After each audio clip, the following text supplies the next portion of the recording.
friends, Krista here. Thanks for stopping by Books and Jams. Today I'm going to be talking about all the books that I read in the month of September. Actually, all the books I read in the second half of the month of September, because I did do a mid-month wrap-up where I talked about these 6 books. So at the beginning of the month, I finished Les Mis by Victor Hugo, Force of Nature by Jane Harper, Scarlet by Marissa Meyer, The Lost Fairy Tales by Anna James, part of the Pages & Co. series. Finley Donovan is Killing It, which really needs to go back to the library, and The Only Plane in the Sky, An Oral History of 9/11. So I've already talked about those books, and I will put a link down below to my mid-month wrap-up. If you missed it and you want to hear my thoughts about those ones, feel free to click on that link and watch that video. But I'm not talking about those ones here because in the second half of September, I read 15 more books. 16! And I have a DNF as well. So we have a lot to talk about today. So let's just jump right into it.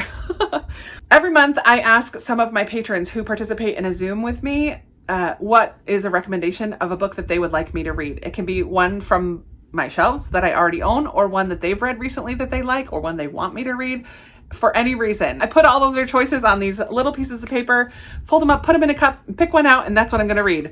So this past month in September, I had to read Bring Your Baggage and Don't Pack Light. And I don't know the author's name, Ellis. Something Ellis, or Ellis is her first name, I'm not sure. But this is the cover. This is a collection of essays, and unfortunately, I did not like it at all.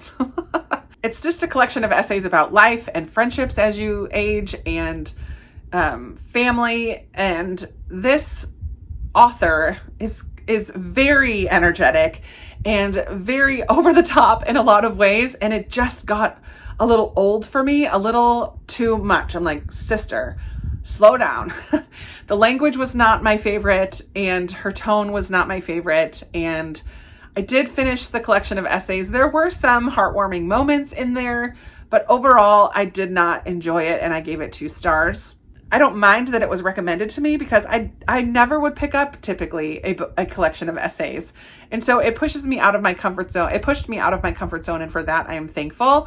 But overall, I really did not enjoy that book at all. So that's sad. And then very quickly, the DNF and book that is leaving my shelves this month, I did read for series September, and that is Fly Away by Kristen Hanna. This is the sequel to Firefly Lane, and I was warned over and over to not bother with this one, but I'm like, I'm going to bother because I did enjoy Firefly Lane as much, but I didn't care as much for the ending, and some of the characters in the first book, mainly the husband and one of the best friends, I really just didn't appreciate by the end of that book. And those are the main characters in here. And so there's a situation that happens at the end of Firefly Lane, and this kind of picks up following that. And it really is going to just deal with grief and how everybody is moving forward or not moving forward after the events at the end of Firefly Lane. It was very heavy and very sad and very frustrating and annoying. So I listened to the audiobook for maybe an hour and a half to 2 hours. And then I said, no, I just don't care enough to want to push through this. It wasn't going anywhere. We were just living in that grief. Nothing was really happening. And I don't know if that was going to change as the book goes on, but based on that minimal experience that I had with it and everybody else telling me not to bother, I just decided I'm not going to bother. So this is going in my unhaul pile. I like Kristen Hanna's historical fiction books much more than her contemporary ones. She usually is a storyteller that I can really connect with, but there was no story, it felt like, in that one. And we were just really focusing on the grief of these characters, and I was just getting annoyed by it. So I stopped. I'm going to real quick talk about 7 books that I'm not going to spend too much time on because I read these during a weekend reading vlog a couple weeks ago. And it is a whole series of middle grade books by Margaret Peterson Haddix called the Shadow Children Sequence. And they are among the hidden, among the imposters, among the betrayed, among the barons, among the brave, among the enemy, and among the free. And in this world, sort of our world, there's never a specific place that is named, But in this world, people are only allowed to have 2 children. So third children are illegal. They're not allowed. And they are highly, the propaganda highly turns people against any potential third children that are out there. The ills of society are blamed on the third children. So in this one, we meet Luke, who is a third child, and we see what his life is like, having to hide in his family's home. And he one day thinks that he sees someone in the window of a neighbor's home. And so the story takes off from there. And we do meet other third children throughout the series and how they try to change the system. They're a little bit political, a little bit creepy. Not creepy, that's not the right word. But it's just about these kids trying to be allowed to live, ultimately allowed to be a part of society. And there are some who help them and some who don't. And it's super interesting. I flew through the series on audio during a trip to New York and really enjoyed it. And I think it was a reread, but I don't remember some of the later books in the series. I'm not sure I ever did read them because I didn't remember a lot of the events of them. So overall, the series is probably a 3 or 4. There were some that I liked better than others. It was definitely not a 5-star series for me, but I did really enjoy it. And I would recommend it for those who may want a middle grade dystopian type of book. So great series. Yeah, I like Margaret Peterson Haddix, and I definitely would like to read more by her. Let's talk about the rest of the series books that I read. I have 3. Since it was Series September, which, by the way, if you participated in Series September, thank you so much. I watched a bunch of videos. People were tagging me on their Instagram posts. It was so much fun to see so many of you get involved with Series September and make progress in your series. So this month, 4 of my books from the beginning of the month were part of series. And then I just talked about that 7-book series. And then I have 4 more that were part of a series. So I did 5 more. So I did a fantastic job of making progress in my series this month. So that was the purpose. That was the plan. And I'm so thrilled that I did. So let's just talk about the series books that I read. I did read Pardonable Lies, which is the 3rd book in the Maisie Dobbs series by Jacqueline Winspear. I think I talked about this in a weekend reading vlog as well. I really like Maisie Dobbs and how she's so gracious and respectful of the people that she's dealing with. She's a detective. She has opened up her own detective agency, but she is very new to it. She's not super experienced yet. And she also has this kind of strong intuition when it comes to reading people and reading a situation. And I really like how she's not only focused on what happens to solve the mystery, but the why and the psychology of the people that are involved. And I really appreciate that aspect of it. And in this one, Maisie herself is dealing with a lot of personal situations. She was a nurse during World War I and in France. And in this book, she does have to travel to France as part of her job. And so that brings up some memories and some difficult situations in her life that she does have to deal with. So we did see that side of her story as well. And I really, really like this. And I am definitely interested in continuing on with this series. Then I finished book 2. I believe there are 3 now in this Cuba series. I don't know what it's called, by Chanel Clayton. This first book was Next Year in Havana. And this one is When We Left Cuba. And in this one, we follow the sister of the main character from Next Year in Havana. So in this one, we follow Beatriz, and she is a spark, a light. She loves to be the center of attention. She was very involved in the first book in rebellion in Cuba and in fighting against the system. And in this one, that has not changed at all. There is a relationship that is a big thread all the way through this one. And I thought it was going to cross the line into an affair. And while it may do that a little bit emotionally, it doesn't do that physically. And so I did appreciate that. I did like Beatrice. She grew on me a little bit. She is very feisty, definitely different from my own personality, but I liked learning more about this family and about Cuba and Cuba-America relations and Fidel Castro and his reign and the Bay of Pigs and the Cuban Missile Crisis. Like, all of those things are addressed in this book, and it was really interesting to learn more about it. There were some slow parts, which I remember that about Next Year in Havana as well. I remember when I read that one, I wasn't convinced that I was going to continue with the series. And now I know there is a third one that I think is going to follow another sister in this family. So I'm at this point, like, why not just finish them?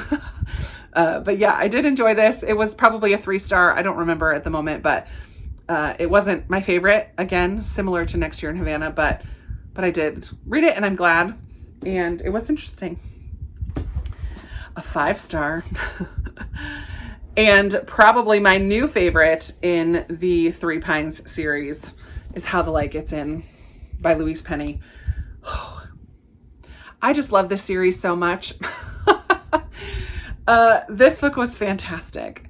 And it is I believe it has to be a turning point in the series. And I think I've heard that before. I haven't gone on, so I don't know. But in this book, we kind of come to a conclusion with one of the overarching storylines that has started from near the beginning. So there is this mystery that happens in Three Pines, but we also dive deep into this backstory, the behind the scenes story behind the mysteries of Armand Gamache and the Sûreté, which is the police department in Quebec, and Jean-Guy, who is Armand Gamache's right-hand man, and all of the interpersonal relationships are just so strong in this one. And it just was so good. It just was so good. There is also, of course, the mystery that takes place that is separate from the overarching story. And in this one, it is about this family of quintuplets, I believe. And one of them was supposed to show up at her friend's house in Three Pines for Christmas, and she doesn't show up. So the murder itself doesn't happen in Three Pines, but it's connected to people who live here in this village. Three Pines is not a real village, but it is the main setting for most of the books in this series. And so we really have gotten to know a lot of the characters who live there, a lot of the people who live in this village quite well over the last few books. This is book 9 in this series. And so again, we just get to see them again. And this one takes place in the wintertime. Obviously, you can tell from the snow on the cover. It's just wonderful. I'm just really loving it. That was a 5-star read for me. Another 5-star middle grade read that I read for series September was Everblaze by Shannon Messenger. This is book 3 in the Keeper of the Lost Cities series. Keeper of the Lost Cities series. And we continue to follow Sophie on her adventures. And this one was my favorite in the series so far. There are, I think, 8 or 9 of them now. And this one was definitely intense. I read this with Amy from Amy Bohman, her channel. I will link down below as well. But Amy and I think both loved this one best so far. Very compulsive, very like page turner. I could not stop reading. I needed to know what was going to happen. It was super intense. Everblaze is this type of blaze that is really hard to extinguish. It's very strong. Pyrokinetics are people who have the ability or gifting with fire, and in this world that has been banned, and that has some really serious effects for people, for other people in this world, in this kingdom. It's hard to describe without giving things away for the first book. But I will say Shannon Messenger does such a good job with her characterization. There are quite a few characters in this series, and I feel like so many of them have their own character arcs, not just Sophie, our main character, but a lot of the side characters also have this character arc, and you really get to see their growth and their change and their moments of decision. And she does a really, really good job with helping me to understand who these people are, who these characters are. And on the flip side of that, one of the things that she does well, but not fantastic, is all the description. I sometimes have a hard time picturing the buildings or the world or the setting. It's in there. There are descriptions, but the main gifting that Shannon Messenger has is most definitely plot and characterization. Those things have drawn me in completely. It would be interesting to see some type of an adaptation of this and see people's interpretation of this world, just because sometimes I have a little bit of a hard time picturing where they are or what they're doing. Like, they describe at one point this building that's 200 something stories tall. I'm like, how did she not know about this building? Like, wouldn't you see that from really far away? I don't know. There's just little things that either don't add up or I just can't picture very well. But I feel like I know these characters very well. So I will be continuing to read this series. I've read all 3 books with Amy so far. We're going to keep reading 1 book a month until we are caught up or finished. So 5 stars, was so good. Really love that one. My final series book that I read was not my favorite, sadly. It is The Golden Road by Ella Montgomery. This is the sequel to The Story Girl. It is just kind of a collection of short stories about this group of kids who live in Prince Edward Island. The Golden Road is kind of like a metaphor for their youth. Throughout this book, the Golden Road is mentioned a number of times, and as they're getting older, things are changing. People are moving away. Things are just not going to be the same. And that was kind of the running thread throughout all of it. There were some stories, some chapters that I liked much more than others, but there were some that were a little more on the slow/boring side for me.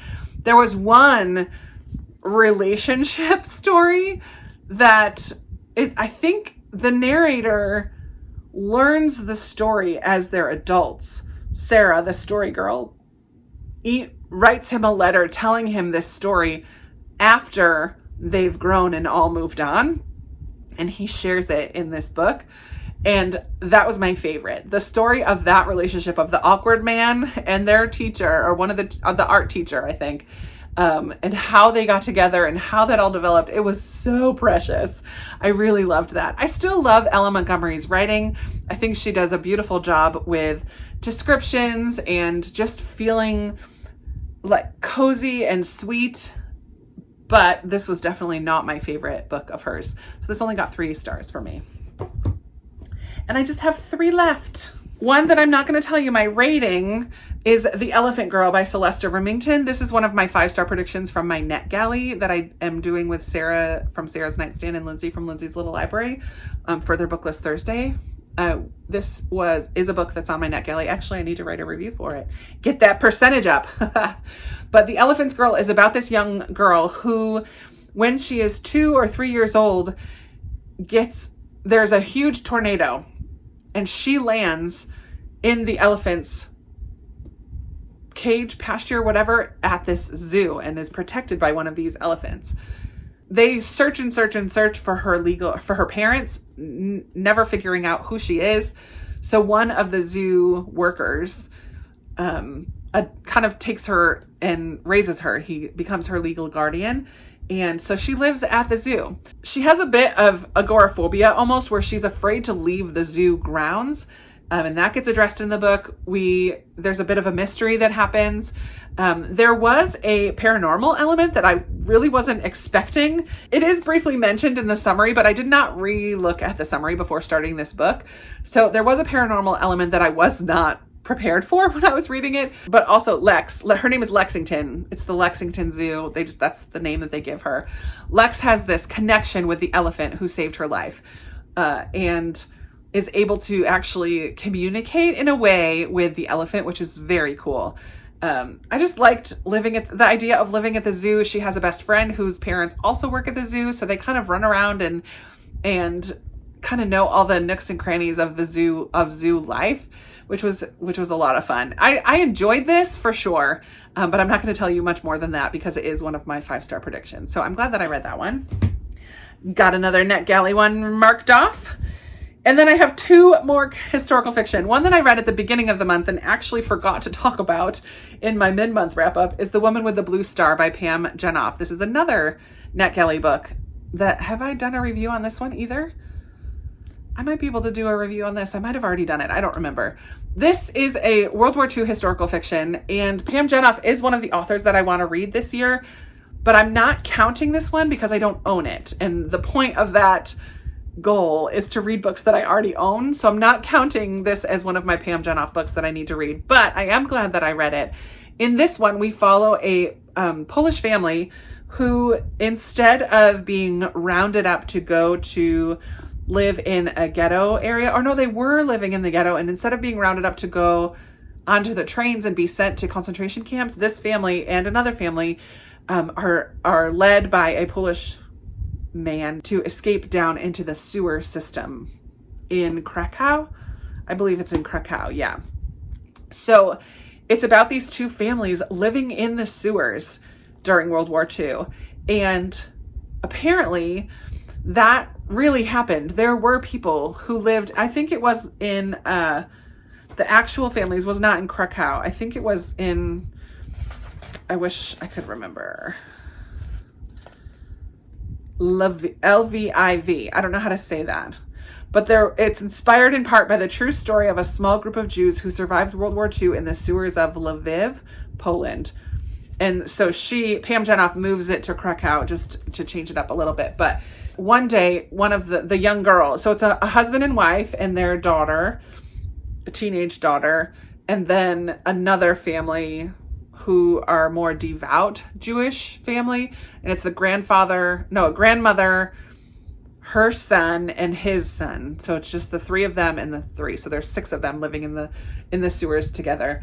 And she does such a good job of describing the dank, damp, smelly sewer, the maze of the sewers under the city. But one of the days, the teenage daughter they get to know the sewers pretty well, right? But the teenage daughter goes to where there's an opening, and she makes eye contact with a young Polish girl outside of the sewers who is very wealthy. Her father had passed away, and so she's living with her stepmother, and her stepmother is cavorting with German soldiers, and therefore they have extra food and they have the things that they need, and are also not looked well upon by their neighbors and friends. But so this teenage Polish girl is very interested in helping in some way, joining some type of resistance or trying to find a way that she can make a difference. And so when she connects with this girl in the sewers, there's a bond that is formed between these two young women, and it just grows from there. I really enjoyed this book. I thought it was so well done. It makes me excited to read more Pam Jenoff. I know almost, if not all, of her books involve World War II. It's clearly an area that she has researched and loves writing about. So I really enjoyed this one. I thought it was really well done, and I'm glad that I finally read it, because I think I've checked it out of the library like 5 times. So it finally got read this month. And I actually just checked it out of the library, so I didn't forget to talk about it again. And finally is my Patreon book club book for the month of September, and that was The Exiles by Christina Baker Klein. I had very high hopes for this because I really loved The Orphan Train, and in some respects I was not disappointed. I gave this 4 stars. I thought the storytelling was fantastic. In this one, we follow 3 different women throughout the story. Some of them are convicts in England who are sent to live and serve the rest of their time in Australia. We have Evangeline, who is very naive. She works as a governess and gets involved with the son of the family, and unfortunately becomes pregnant with his child, and then accused of stealing some stuff from the family. It was very interesting to see how she was treated at that point. And then we meet Hazel, who is another young girl who is on the ship with Evangeline. And then we also, in Australia, follow the story of Mathina, who is a young Aboriginal girl who is taken from her home to live with white colonists who are wretched. And the story of this young girl, based on a true story, who is kind of forced to become something that she's not. She's no longer allowed to speak or learn or remember her language. She's taught English and French and is forced to dress up and is basically forced to be kind of a show monkey for this family. They teach her to dance and then take her to these dances to be shown off to their friends. It's horrifying. And we follow these three women and what happens to them in the course of this story. There were some surprising parts for sure, parts that I was not expecting. There were parts that made me well up with tears. There were parts that made me very frustrated. I do think Christina Baker Klein is a good storyteller. However, there were a few parts that were a little bit on the slower side as well. They were on the ship for a good chunk of this story, and I just wanted to get them to get there already. But it is a 4-month journey, I believe, so it made sense. But there were parts on the ship, and there were parts when Mathina first comes to the home that just felt a little bit repetitive and a little bit like, where are we going? When are we going to get moving again? They felt a little bit on the slower side. So I did give this 4 stars. I enjoyed it. I loved talking about it with a handful of people, a handful of my patrons. And I would still read more from Christina Baker Klein for sure. But I thought it was really interesting and a part of history that I'm not as familiar with. So yeah, very glad that I read that. That's a lot of books. I read a ton of books in September. It was a fantastic reading month. Yay for so many middle grade, yay for some series progress, yay for some fantastic 5-star reads, and let's hope October is just as good, if not better. I would love to hear from you. What were some of your favorite reads in the month of September? How did you do with your series? If you participated in Series September, I would love to hear about that down below, or anything else that you want to talk about. You know I love talking with you down in the comments. And thank you so much for watching. I really appreciate you being here, and I will talk to you in another video very soon. Bye.